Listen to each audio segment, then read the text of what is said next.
Okay, welcome back. We're up to part 18, and I was going to add this on to the last part 17, but it's going to be too long, so I figure I'll just make my own video with this what I'm about to show you. Otherwise it would have been too long. Alright, so let's get right into it and I'll show you where I'm at. But before I show you the ship, I had to go over to the office supply store and get some ink for the printer. And while I was over there, I thought, well, my little pad that I'm using, you can see I got the green cutting mat. I have yet to use this. I've been using these monthly calendars. Excuse me. So while I was over to the office supply store, and this being September, I thought, well, I'll go look and see if they got any 2014 calendars left and see if I can make a deal on them. So I found the guy and he took me to where he had some, and he said, how many you want? I said, how much you want for them? He said, I'll take $1 a piece. And here they are right here with a clearance sale of $5.99 right there on that sticker. So these things are usually $6 or more at the beginning of the year. So when he said $1, I grabbed about 6 or 7 of them. Nice thing about these is you get any paint or glue on this, you just rip off a month, throw it away. And then when you get down to the end, it's that real nice piece of cardboard that I've worked on for months. So I got enough of these to last me probably for a lifetime. It's just a little something I do. It protects everything. You just, like I said, you can spill anything on it, throw it away. Now, I was also went over to the beauty supply store and bought some more sanding sticks. When I was in there, I happened to see this little bag of sticks. Alright, I paid I believe $7 for these, $7 or $8, and there's 144 of these in there. It says little sticks, and they come to a little taper to a point there on both ends. Now I think these are what women use for doing cuticles and stuff. Okay, well, I can use them to stick a part on top of it, stick it in my styrofoam, and do some painting. So I thought, you know what, for $7, I'll buy a bag of them. They will work great for that. Just got to look around places, you know. Beauty supply store. Little sticks. Okay, let's get to the ship. First thing I did is, if you remember, I've been using this piece of styrofoam. And I've been using it for my ship, okay? And here we are. If you remember, I showed you using that, sitting in there and working on it. Well, it's coming time where I'm getting ready to paint this hull. And I gotta be careful. I don't want to be scratching it or anything. So I went ahead and worked on a base. Alright, and there she is. See that? And I lined it with felt. Okay, so now I can take my ship once it gets painted and set that down on there. Alright, now this one here is just a sample. If I get it off of there, I got it nice and tight. That felt really tightened it up. This is just a sample. What I plan to do is I also bought a piece of oak, 1/4 inch thick piece of oak, and I'm going to reduplicate this out of oak, the whole thing, because I think that will look a lot nicer once it gets stained. The oak, I'm going to clear stain it, and the oak will really pop out, look a lot nicer than this. I believe this was poplar. So I got my base done. Now let me show you how I did that, how I got these patterns cut out. What I did, you remember, you got these with your bulkheads in it. So I figured out where I was going to locate these two parts of the stand here. And I believe this one's K and this one is G. So I went and found K. This was I, J, K. That would be this one here. And I laid that down on a piece of paper and traced that out. Okay. Then I cut out that pattern, and that's what I wound up with. And then I went over to my son-in-law's house, who has a bandsaw, and I cut this out. Okay. Where's that? So this is what I was left with. There's K. Alright, that fits in there like that. If you can see it, it's up against the white. Alright, I cut that part out and I was left with this. That is my pattern to cut that out. That's how I got those. Now you can put these anywhere you want. I just chose G and K because I felt that was a pretty good spacing. And you're going to have to tweak it a little bit here and there. Oh, I got it in the wrong spot. G is about a ½ inch in front of this. Alright, you got to tweak it here and there, but I don't think anybody's going to be paying attention to that. It sits on there real nice. It fits the pattern real good. So that's how I did that. Now, let's get to the ship where I'm at. Everything is primed. It's all ready to go. Just a matter now of wet sanding it with some 400 and getting her painted. Now, I was a little up in the air about painting it black and red. I don't like black and red. Those two colors don't go together. I asked the wife, she said she didn't like it either. And I thought about a real deep dark blue. But then I got to thinking, you know what? That wouldn't be the BLUENOSE. It's got to be black and red. So we're going to have to go with black and red. I'm going to do the top black and the bottom red with a white stripe. So that's where I'm at on that. I just got some things going on today, so I won't get to it today. It'll probably be tomorrow. Now, I had to, I'm a pointer. I had to get these little pieces on back here. I believe they call it a fashion piece. Now, why they call it a fashion piece, I have no idea. Right there, them two little pieces back here, one on each side. They only come down a little bit and come up. And those are pretty nice because they will hide all that work you got going on back here where everything meets. So I got those two on. You can see the transom area. Trying to get this set up right. I've got two lights on here, and why it ain't working. There's my transom area. Okay. Now let's get to the top. Like I told you, there's a piece right in here underneath this back section, and I got a little sheet here. I'm prepared this time. That little piece of metal that I told you has got to go in there before you do anything else. On the plans they call it a main sheet boom buffer.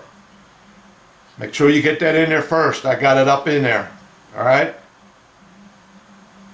And I told you also I had to make all these parts. Made that one. I had to make that one. And I also made this one. Okay, I made all these little parts. I had to redo them. Now, this top rail on the directions is 7/64 of an inch wide on this monkey rail. And I told you I went with a little bit wider. I went with, I believe, 9/64. Well, this little piece back here is a lot thinner than what they got. And you would have had to taper this board down to meet this. So by doing it my way, making my own, my monkey rail is the same width all the way around. Okay? Same width all the way around. Maybe I ought to zoom in a little bit here for you. There we go. Alright, you can see the difference maybe if it'll show up. That's almost a 1/16 of an inch smaller back here. Alright, so I went, like I said, I made my own, the same width as the rest of the monkey rail. Now, I notice from the very first sheet of plans where they have got a layout of all the laser cut parts, there is another part, and it's still on here. It's right there. See that? Now they call this the aft monkey rail section, and they call this the aft monkey rail section. And I believe what this is supposed to do is sit on top of this. Okay, I don't want to cut it out because I'm not going to use it. But this here looks like it should sit on top of this. Just in the back, nowhere else. But none of the plans show that. So I'm going to leave that off. I see that nowhere on the plans. So why they're giving you that, I don't know. Obviously they want you to put it on, but from all the pictures I've seen and the plans I've seen, I don't see that on there. Okay? So, I showed you in the last video how I bent the monkey board. Is it the monkey board? Yeah, the monkey board. And that is this board in between the main rail and the monkey rail. And I remember I told you it stands on its edge, and I showed you how I bent it around. Okay, so I got that in place. Then it come time to put this monkey rail on. And I did this in one piece. It goes from here all the way up to the front here. I can get it in where it curves down. Now the problem you got with doing that is if you got a board on its edge and you want to bend it, there's no problem. But when you lay that board flat and you want to put a curve in it, the grain of the wood won't allow you to bend it. But I was able to with this because it's so thin, and I was able to do it. Now the problem I had, and we'll go back to that again where I said I should have probably did all this rail like they said in the beginning, so I could have got a clamp on here before I planked this hull. I would have been able to get clamps in there and hold that stuff. But because of the way I did it, I planked the hull, then come along, I got no way to clamp nothing now. So what I had to do was, I took these clamps and I took a little piece of wood and set on top of my main rail and up against that monkey board like that, and then put these clamps on here like this, so that on the outside it held it away from this rail, but on the inside it was flush with that monkey board. So then I stuck this board down in between my clips as I was going along, and I was able to get that arc in it. Okay? Now what I had to do was, I had it glued up. I had to sit here with my fingers on it, holding it for about 10 minutes until that glue, boy, I'm tongue-tied today, till that glue started to set up. So I had to sit here with my fingers in between all these clamps, holding this board down. because it had a tendency to want to lay flat like that, and you're trying to bend it. It had a tendency to want to pop up and stuff. So I had about 6 or 7 clamps on here, and I managed to get it on there. No problem, just took a little doing. The only problem is, you can see from this, there's the monkey board, there's the monkey rail. They got an overhang on both sides. I could not achieve the overhang on the inside because that clamp sat flush with that monkey board in the back. So I had to sacrifice something in order to get this clamped on there. And believe me, I'm sitting a foot away from it. I can't notice that it's not overhanging. You're only talking a 64th of an inch or less that was supposed to overhang. I can't see it. I don't think anybody's going to notice it. So had I done it the other way where I could have clamped from here, yeah, I would have probably got it. So I got it on there. It's nice and neat. And then I had to come along with my little piece of chain plate. Okay, I had to find one of them chain plate holes here in the bottom. See if I can find one. And run this up in there. Okay, like that. Find its location. Put a little tick mark on it right there. And then cut that out. Cut open where them chain plates are going to go. Because them chain plates go through the monkey rail and the main rail. So let me show you this.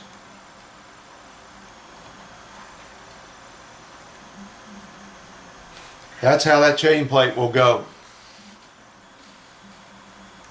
Alright? So I got that done.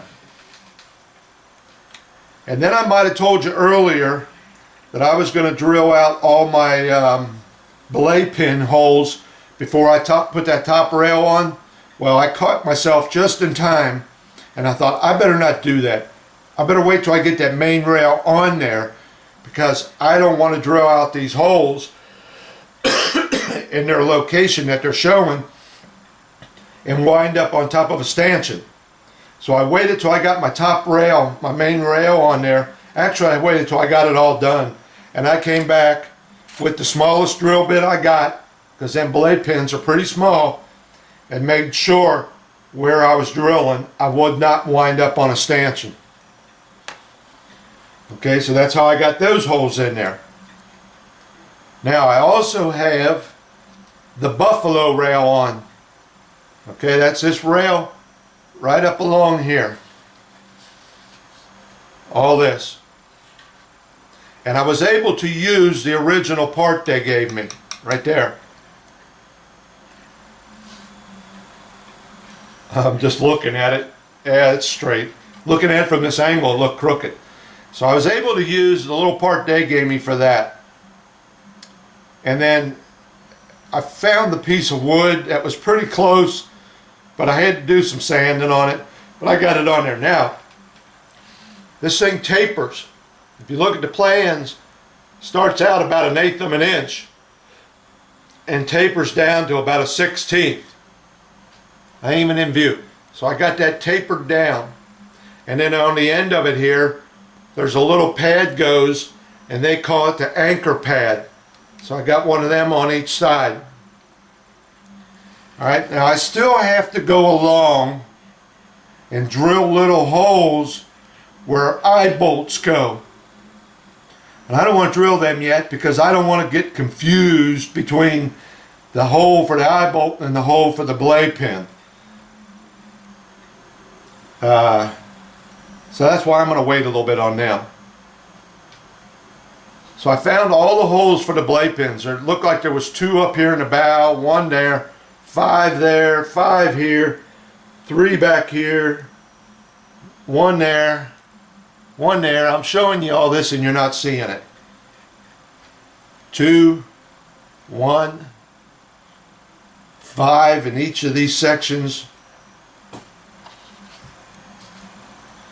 You'll get it from the plans. You'll figure it out. Alright. Now, How did I get this little curve in here? Let me get this clamp off of here. Oh, one other thing I did. Once I got this on here and it was setting up and I could take the clamps off, I went and put a little piece of the same size as that monkey board. I put it in there to keep this rail. This rail had a tendency to want to roll over a little bit. So I put that little piece in there to keep that rail from doing that, from rolling over. Okay? So now all I got to do is just take my knife and pop this little piece of wood out of there. Okay? Now,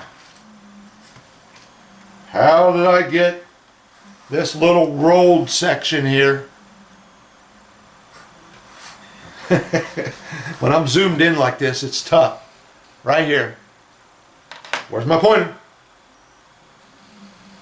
Right there. How did I roll that over? Okay. Since this was a real thin piece of wood, I think it's 3/64. And since it was so thin, I took it in and I ran it under hot water for a couple minutes. And then I took a paintbrush. Alright?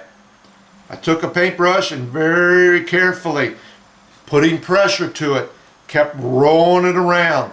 If it looked like it was acting funny, didn't want to bend, I flipped it over and rolled it the other way until I got it completely rolled around this paintbrush. Okay? You see that? Then I took and put a clip on it to hold it. Once that dried, which this one's pretty dry, you can take the paintbrush out and there's what you get. Alright? So then you got to come along and set this up here about the right height.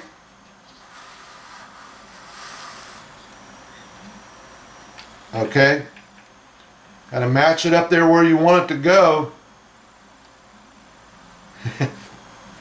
Like that. Kind of eyeball it is what I did. Put a little pencil mark and came by and just trimmed off the edge of it. Let me see if I can do this and show you. I just took and trimmed off the edge of it. Something like that. And that's what you wind up with. See it? Can you see it? And you just glue it on there. And what I did was, before I did any of this, trying to cock this around, I glued about an inch, inch and a half down and got this on here, because this is a straight run for about this much. So I glued about an eighth of an inch of it, or an inch and a half of it down, making sure this was all sealed up. I took that monkey board and kind of filed over the edge of it so it rounded with this, and then glued that on there for about an inch and a half. Once that's set up, then I started with my clamps all the way down, getting the rest of it on. Clamp there, there, in order to force this board into an arc. And you can see I still got my my blue tack in all these spots because I'm getting ready to paint, and I do not want any paint drifting in through them scupper holes. Okay, so everything up here on the rails is 99% done. Like I said, I got a few holes to drill for some eye bolts, and plus, you know, I got to paint it. All right. Let me see. I got a pad here of what I got going on. And I think that's pretty much it. Oh, mooring chalk hole. Can't see it because I've got all this blue tack in here. Boy, that gets on there and it doesn't want to come off. Alright, but there's a little board in here. There's a board in here, 1/8 inch square, that runs between, here we go, There's a board in here about an 1/8 inch square that runs between two stanchions. Seen that on the plans. And what that's for is, they call it let me find it, mooring chock. Mooring chock. And there's a hole drills all the way through. There's a hole there, comes in from the outside through that block. When they say mooring, I guess it's for tying up the ship. You run a rope through there. Now I also got some cleats that go on back here. Okay, I call them cleats. They're calling them the bow and stern chocks. To me, they're a cleat. One goes back here, and then two go up here on the bow. Okay. Now I noticed from looking at some pictures of the BLUENOSE 2, those cleats in the back, they look like they're galvanized, which is what the color of those are basically when you get them. Right here they are. This is why your little pill bottles come in handy. Alright, if that is showing up, there is one of them. Alright, now they look like they are galvanized on the BLUENOSE 2. They're not painted, but the two up on the bow are painted, and they're painted white. So I'm not sure what I'm going to do with these yet. I like that better. I like that look better. I might just leave them like they are, but I got to get them glued on there before I paint, because you know, glue is not going to hold to that paint. So I got to make a decision. The only reason I don't have them on there yet is because I'm going to be painting this hull and flipping it upside down. I do not want to knock them off. I will never find them. Okay, so I got to wait on that. I'll be painting this white after I get my hull done, and I ain't messing with having to worry about knocking anything off up here, scratching it up. Okay, I believe that's it for this one. Yeah, I think so. Dead airspace. So the next thing I'm going to do later on today maybe is start wet sanding and get my black on there. I'll get that done.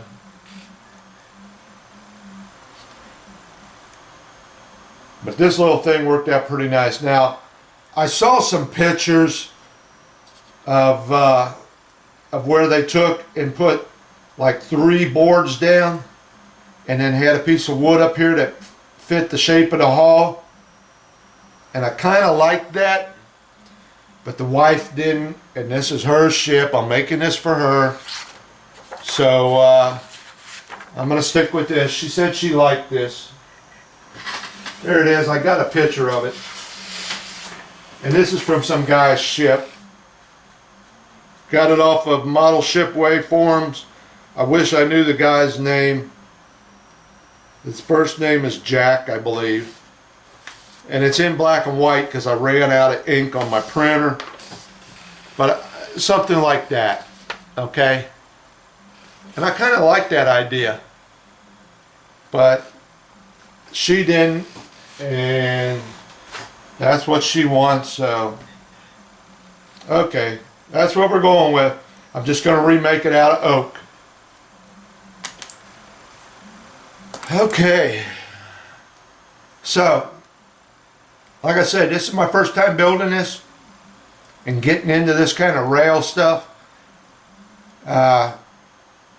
If you're following me and building along with me, you're going to run into the same problem I got trying to get these rails on there. I probably really should have went and before I put my hull on, I would have had a way to clamp that stuff down. But I was just so worried about handling this ship, you know, like I was doing all this and that and turning it, that I was so worried about damaging anything up here that I decided to hold off, and bad mistake. Not a bad mistake, but it would have probably worked out a lot easier for me. So that's it. Keep thinking of, I got something else to tell you, and I can't think of what it is. So, but like I said, if you're going to watch my videos, watch, if you're building in this model, watch 3, maybe 4 videos beyond where you're at, so you can see if I made a mistake or if I changed something from what I told you I was going to do. That's the best thing I did, I could tell you. Also, I took this little sanding stick here, this one here, and I went around all the edges of my rails and softened the edges of them inside and out. Soften them edges all the way around. Just kind of sand it like that, so I don't have a hard edge there. Okay,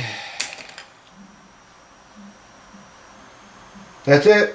If I find something else, I'll add it on to the back of this clip.